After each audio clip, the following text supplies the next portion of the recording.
Hello and welcome to my YouTube channel. My name is Dana and I have for you sugar-free pumpkin pie because it's that season when we have lots of pumpkins to play with.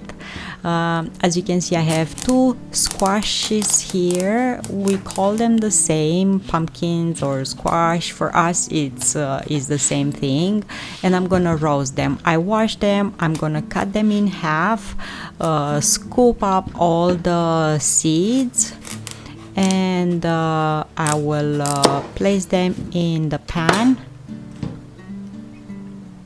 As you can see, these squashes don't have too many seeds and you can totally roast them up and eat them. They're absolutely delicious. You can save them and also you can save them so you can plant them next year in your garden if you have one. So yeah, use a spoon. It's pretty easy to remove all these guts from squashes or from pumpkins. Try to choose ones that have lots of meat inside because you're gonna use lots of energy to roast them in the oven, so it will be a shame just to lose all of these for nothing. As you can see, I placed them in the oven tray. I lined it with some baking paper and I put them with the cut down and in the oven at 180 Celsius for about 45 to 50 minutes. They are nice and soft. I turn them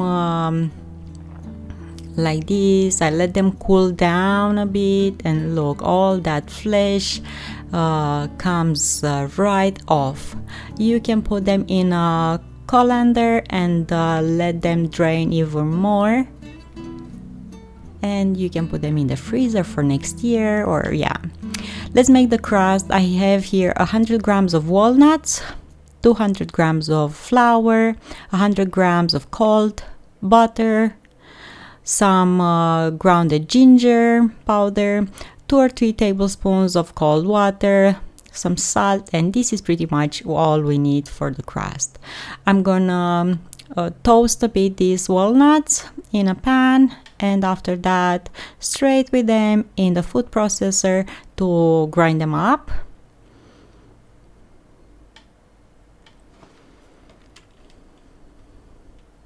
I want them a bit smaller.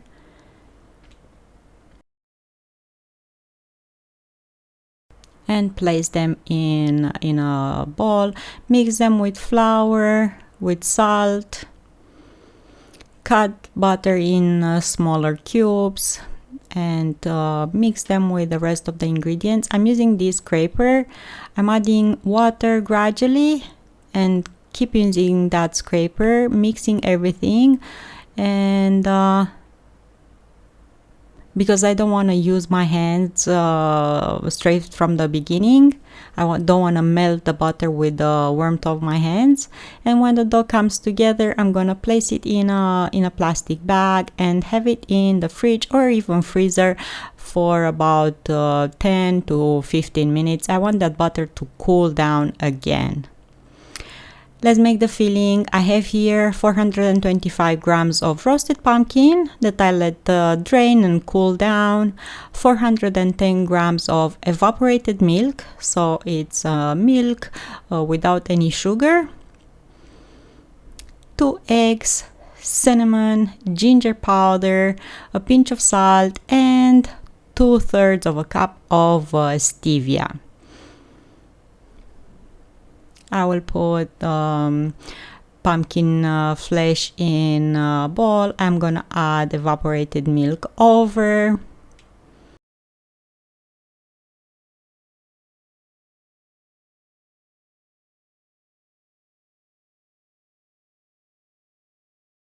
And with my immersion blender, I'm gonna mix everything together, smooth everything out, puree everything.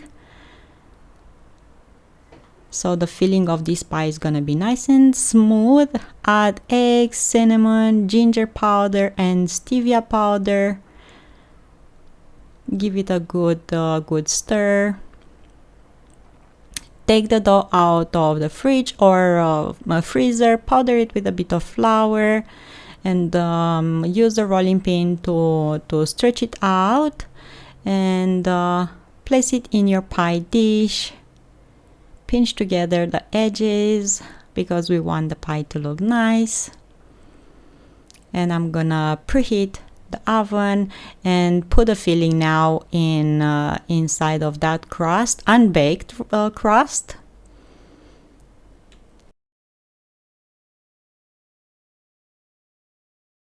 Bake the pie at 180 Celsius, 350 Fahrenheit for about 50 minutes and let it cool down in the oven.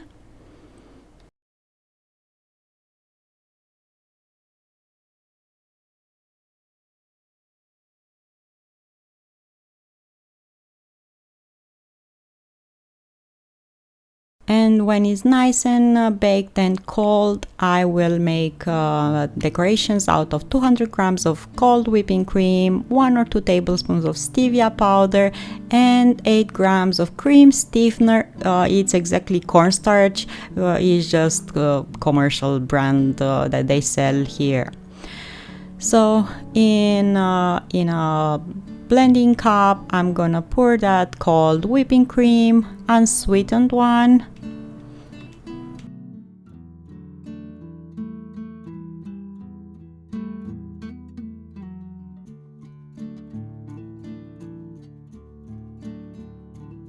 Add 1 or 2 tablespoons of stevia powder over and that stiffener, and mix it in with your mixer until it's gonna be all whipped up. And when it's nice and stable, place it in a piping bag and you can decorate the pie the way you want. Keep the pie in the fridge until it's served. It's absolutely delicious, really nice and creamy, and just perfect for this time of year. But you can make this pie all year round if you have some roasted pumpkin in your freezer, and I always have a bit of that in there, a few bags at least I'm gonna have in the freezer because my husband is a big fan of this dessert. Thank you so much for watching. Don't forget to subscribe, and I'm gonna see you here next time with another recipe. Until then, find reasons to smile. Bye.